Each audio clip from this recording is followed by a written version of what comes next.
Thomas and the Treasure. Rendon Docks is a very busy place. Engines bring goods trucks. Cranes unload cargo.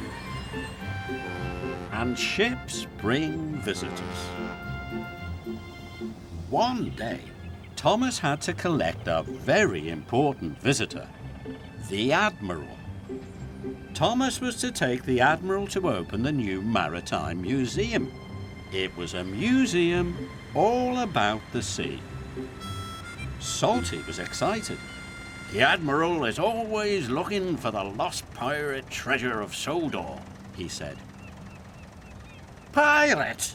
Scoffed James. Treasure? Huffed Emily. Yes, said Salty, but no one has ever found it. Salty told them that there were 3 clues. First, find the eagle of the mountains. Its beak will point to the clouds, not in the sky. Then, those clouds will lead to the skull and crossbones. And there, you'll find the treasure, me hearties. Eagle? Clouds? Skull and crossbones? Tooted Thomas excitedly. I'm sure I could solve those clues. Emily and James thought it was all nonsense, and that made Thomas cross. Just then, the Admiral arrived. Thomas puffed off to collect him. The Admiral had to be at the museum in time for the grand opening. Thomas felt very proud to be taking him.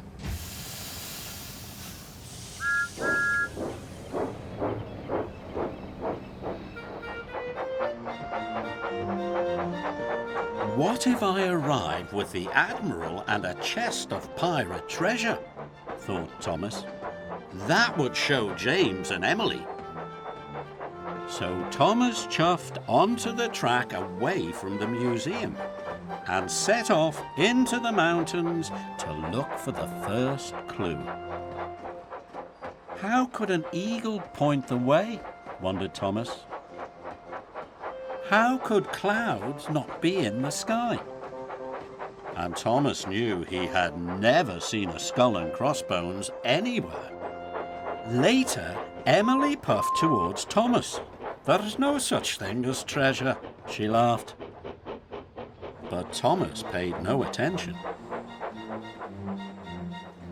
The eagle of the mountains had to be somewhere. Then he saw something wonderful. A mountain that looked like an eagle. Thomas was very excited. I've found the first clue, he hooted happily. Now I'll find the next one. The eagle's head would point the way. Suddenly, Thomas saw a track leading in the direction of the stone beak. Where are you going, Thomas? Wheezed James. To find the clouds that are not in the sky, whistled Thomas.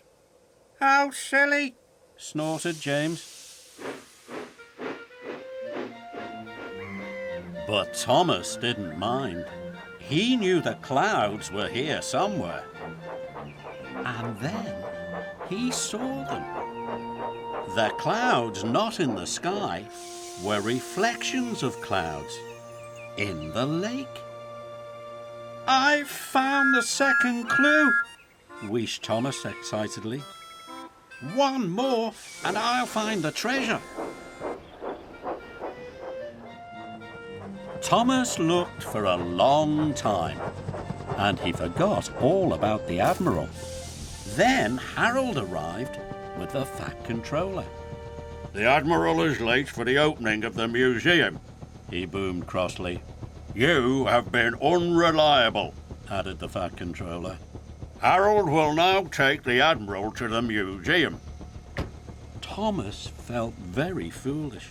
If only he hadn't spent so much time looking for the clues.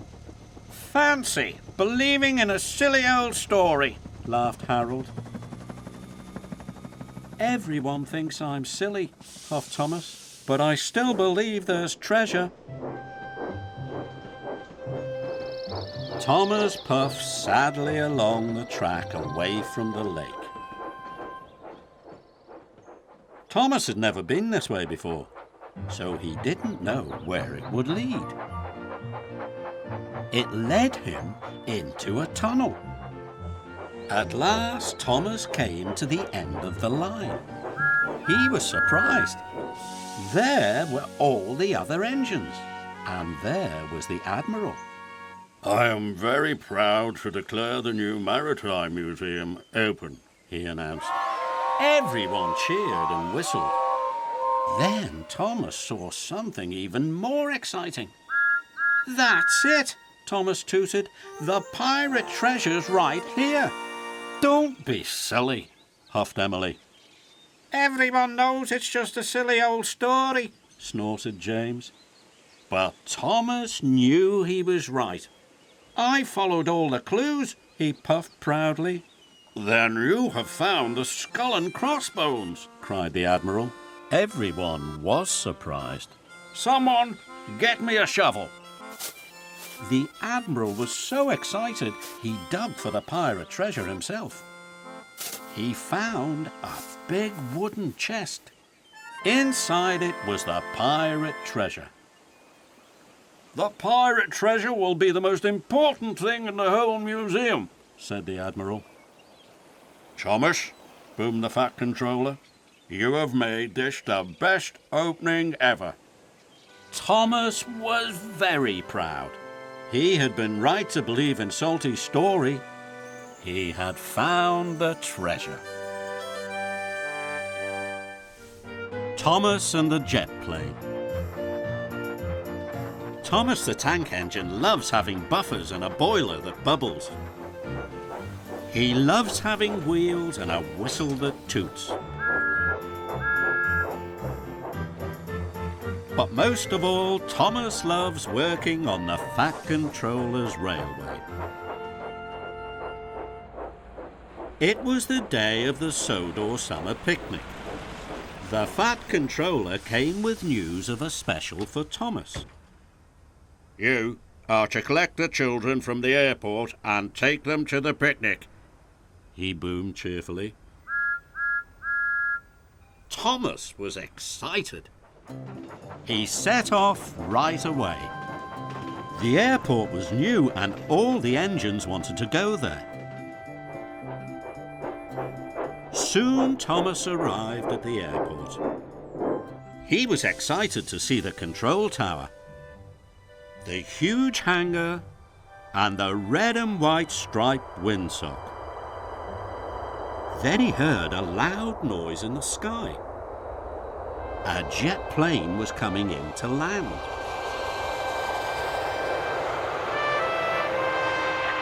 Thomas thought it looked very splendid.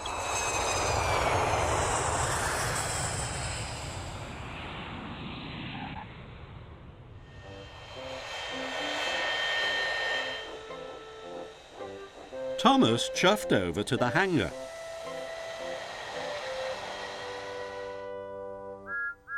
"Hello," peeped Thomas.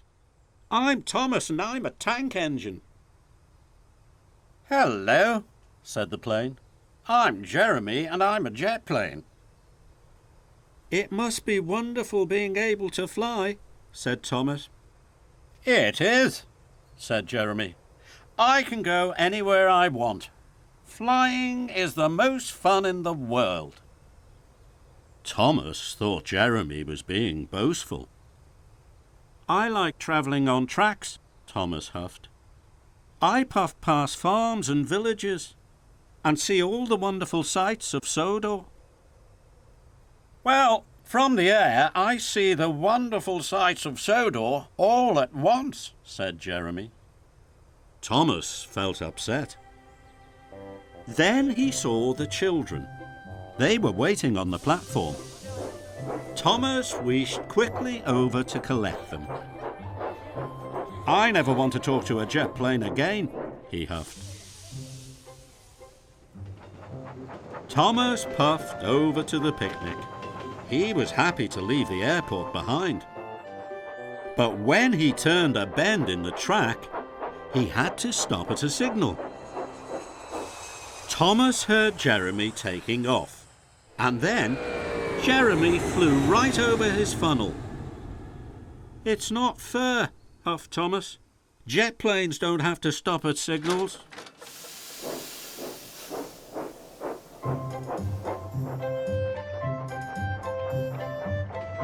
Thomas puffed past the windmill, but Thomas could still see Jeremy.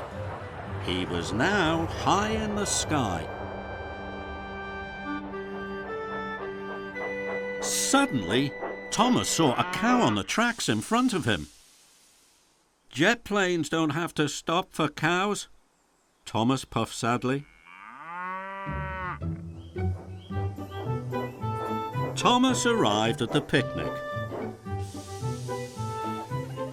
The blankets were laid out and everyone was having a jolly time. But Percy thought Thomas looked sad. "Jet planes can go wherever they like. I wish I were a jet plane," chuffed Thomas. "But engines can pull carriages and take children to picnics," peeped Percy. "Engines are really useful." But Thomas wasn't sure. Jeremy was jetting to the mainland, but dark rain clouds were gathering.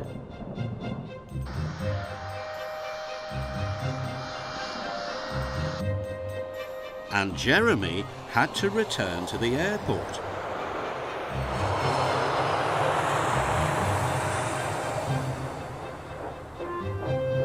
Thomas was passing the airport as Jeremy came into land.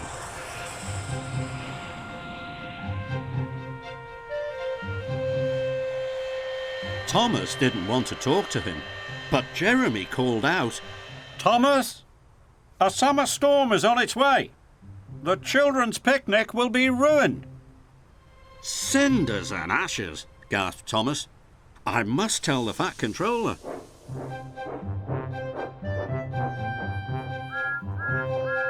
Thomas reached the picnic just in time. "Quick," tooted Thomas.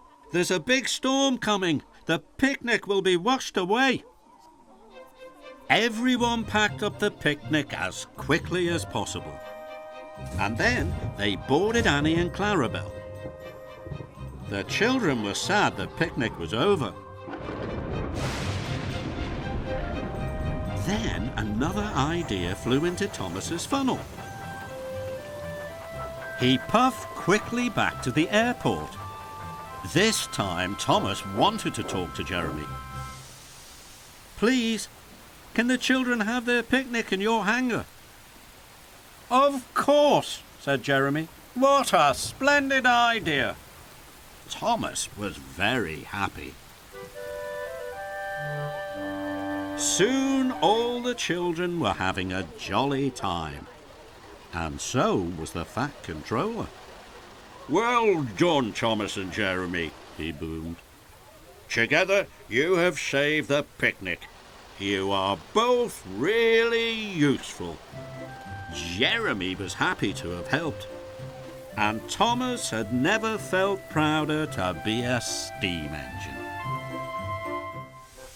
A smooth ride. Sir Handel is one of the oldest engines on the Island of Sodor. He's a dark blue colour and has a small number 3 painted on his side. Sir Handel is also known as one of the smoothest engines on the Thin Controller's railway. Sir Handel had been working in the stone quarry all summer. The Thin Controller, Mr. Percival, was happy to see him back. "I've got a special for you," Mr. Percival told Sir Handel. "I want you to collect some trucks of apples. You must pull them very carefully or the apples will bruise." "Yes, sir," whooshed Sir Handel, and off he chuffed. At the orchard, Sir Handel was coupled to the trucks. he pulled them away very carefully. He pulled them around the lake, across the stone bridge, and he started to puff up a hill. Then there was trouble. His pistons popped, his traction rods rattled, and his boiler bubbled and bounced. Sir Handel couldn't go on. Peter Sam puffed up behind him. He was worried. "Why have you stopped, Sir Handel?" he whistled. "I have a problem," wheezed Sir Handel sadly. "It happens when I go up hills.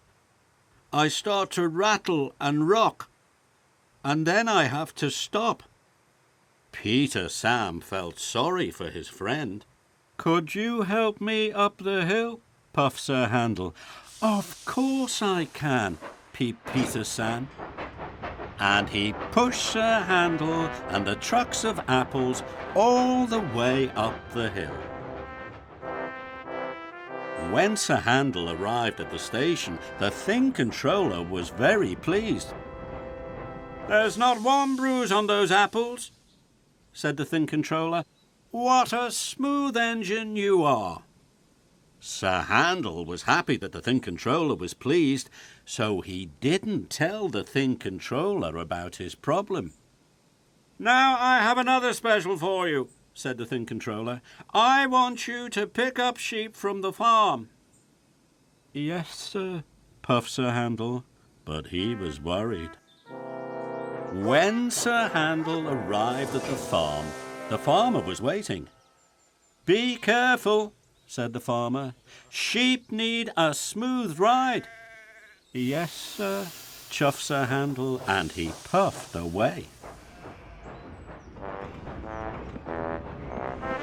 But soon Sir Handel came to another hill. His pistons popped, his traction rods rattled, and his boiler bubbled and bounced. Sir Handel couldn't go on. This time, Duncan puffed up behind him. Sir Handel told him all about his problem. Duncan was happy to help. With Duncan's help, Sir Handel delivered the sheep safely to their new field. When Sir Handel arrived at the transfer yards, the Thing Controller and Mrs. Percival were waiting. The Thing Controller was very pleased with Sir Handel's work. Now he had a surprise special for him. "Today is my wife's birthday," said the Thing Controller.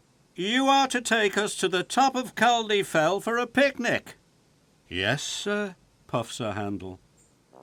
But he knew that the track to Culdee Fell was very steep. Sir Handel was more worried than ever. Sir Handel puffed towards Culdee Fell. The track was even steeper than he remembered. "I can do it, to the top, he chuffed. Then there was trouble. His pistons popped and his traction rods rattled. Inside the carriage, the picnic hamper burst open and the Thing Controller and Mrs. Percival were juddered and shuddered. Sir Handel shuddered to a stop.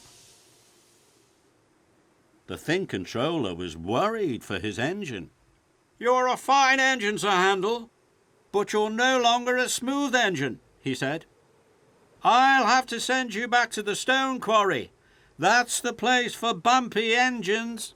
"Please, sir, I can be a smooth engine. I only shudder and shake when I go up hills," Sir Handel wheezed. The Thing Controller listened.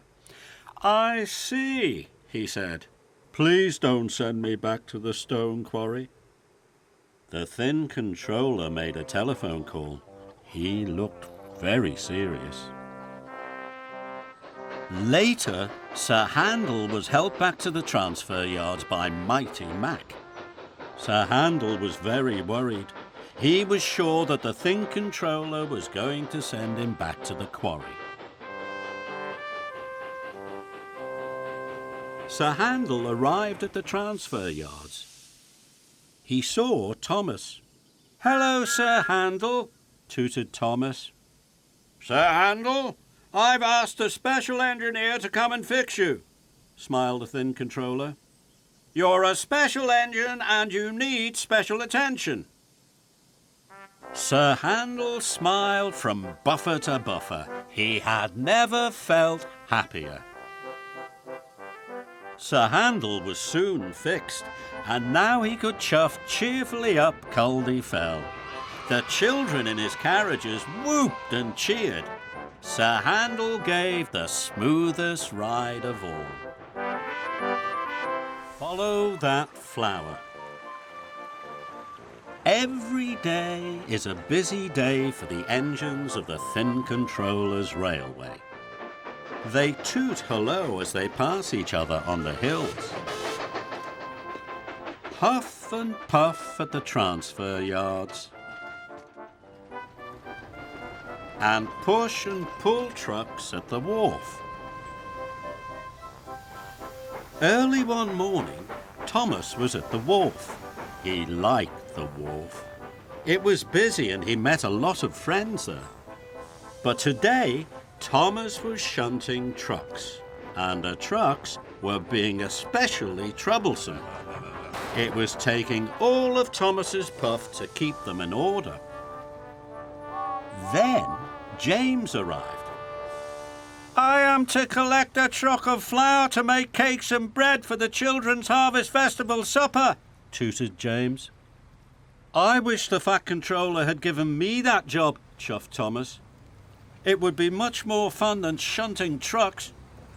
James was feeling very pleased with himself. "First, I have to take on water," he whistled grandly. "Please shunt the flour truck over for me, Thomas." Thomas didn't want to shunt any more trucks. This meant his job would go on for even longer. "Bossy boiler," he puffed. Thomas found the flour truck outside the warehouse. He wanted to move James's truck as quickly as he could, so Thomas wasn't taking care. He biffed the truck very hard, and the door came loose. But Thomas didn't see. An idea had flown into his funnel. "I'll hide James's truck, then Bossy Boiler will have to find me." Thomas thought hide and seek was a grand idea. James came back from the water tower. He saw Thomas in the distance. And James saw that falling from the truck was a trail of flour. "Stop, Thomas!" whistled James. "Flour is falling out of your truck." But Thomas was too far away to hear. Thomas puffed into the warehouse to find somewhere to hide. More and more flour fell from the truck. James chased after Thomas. Thomas heard him coming. "How does he know where I am?" thought Thomas. "Thomas, the flour!" whistled James. But Thomas couldn't hear him. "James won't find me this time," he thought. Thomas was having fun. Thomas found another good place to hide. "James will never find me here," he hooted happily. But then he heard James's whistle again. "Bust my buffers," chuffed Thomas. "He's found me again." So Thomas puffed off.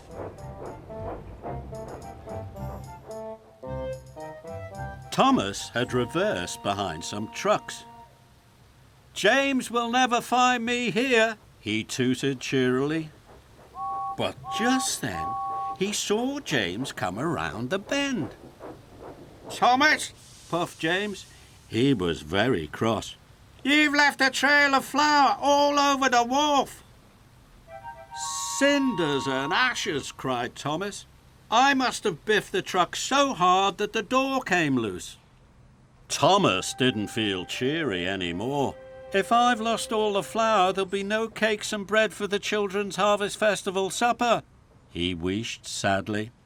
I'm sorry, James, he chuffed. I'll get you another truck of flour. Then you won't be late for the children. Thomas raced away. Thomas puffed and he huffed. He wheeshed and he whooshed. He had to get to the mill as fast as he could. Then there was trouble. When Thomas arrived at the mill, it was closed. Thomas looked around. He could only see empty flour trucks. Thomas felt sadder than ever. Dusty Dave the miller came to see Thomas. He could see that Thomas was very upset. I'm going home for my tea now, he told Thomas. But there's one full flour truck right at the back. Thomas saw the flour truck. But there were lots of other trucks in the way. He needed help. Thomas whooshed back to the wharf. He would have to ask James to help him. James was waiting. He was still very cross. Thomas pulled up alongside him. James, I know you tried to tell me about the flour, and I know I was silly, but now I need your help. James knew that Thomas was sorry, and he knew Thomas needed his help. So they set off for the mill. James and Thomas worked hard. There were lots of trucks to shunt, but they worked well together. The flour truck was coupled up to James, and he raced off. Thomas felt proud of his friend. Later that evening, the Fat Controller stood by a table of wonderful breads and cakes. The children were very excited.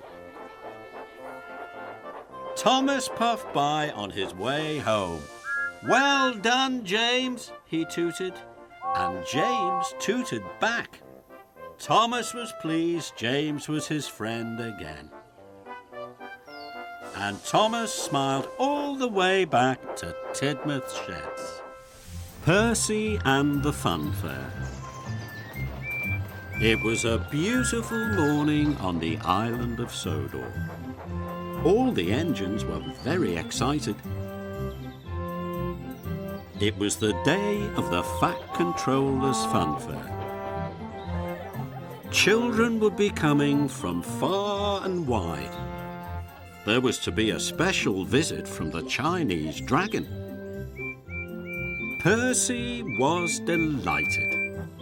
He thought the Chinese dragon was the most exciting thing of all. The Fat Controller arrived at Tidmouth. He had come to give the engines their jobs.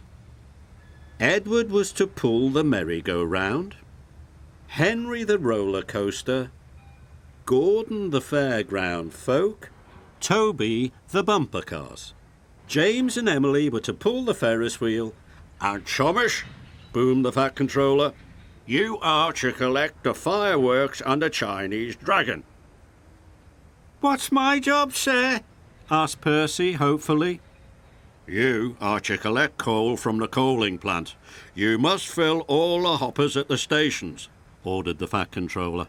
A railway can't run without coal, he added.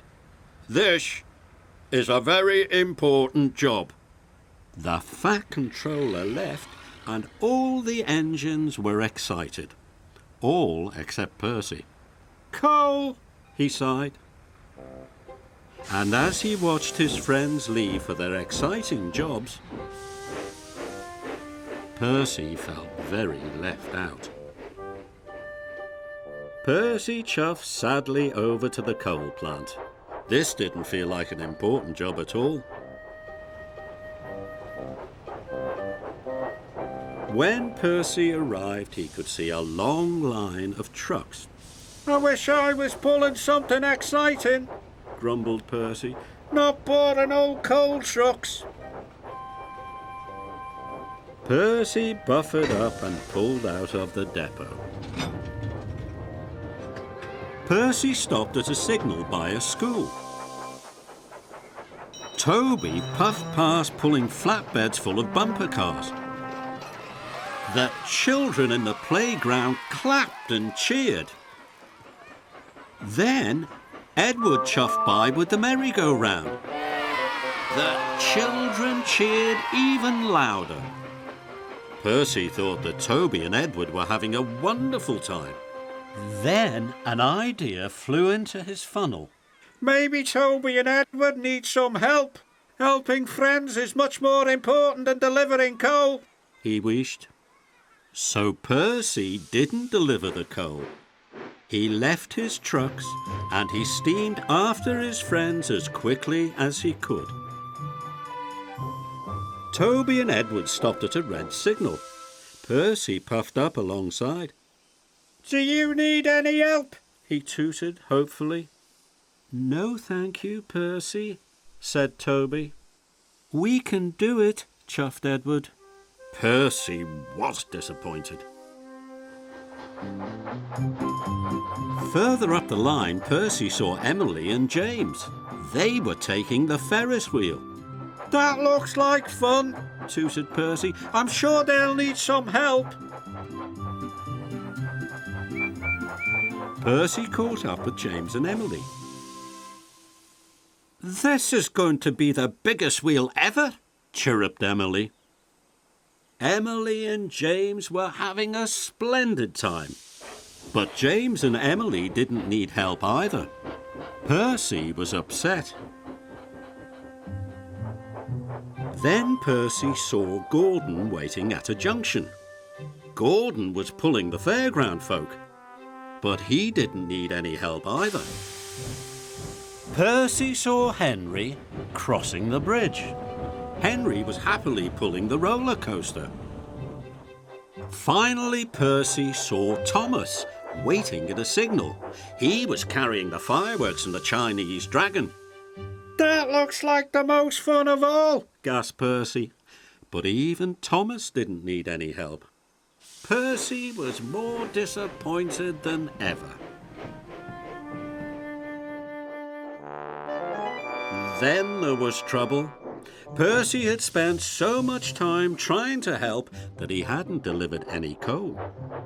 Percy saw James. He looked very sad. There's no coal at the stations, he wished. We've all run out of coal.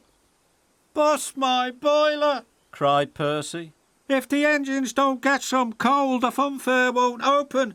All the children will be sad and it's all my fault. Percy knew what he had to do. He had to pick up his trucks and deliver the coal as quickly as he could.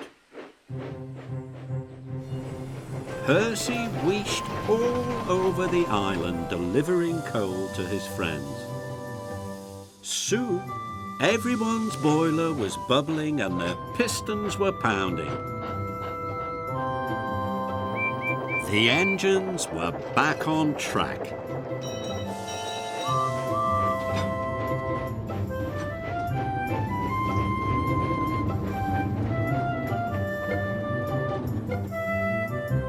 The fun fair was ready just in time.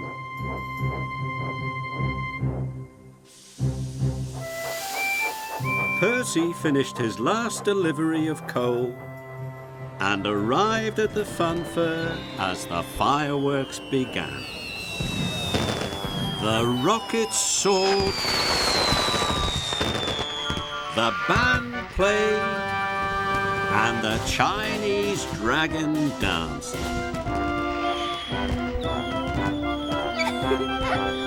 All the children were delighted. The Fat Controller was right, tooted Percy. Delivering the coal is a very important job.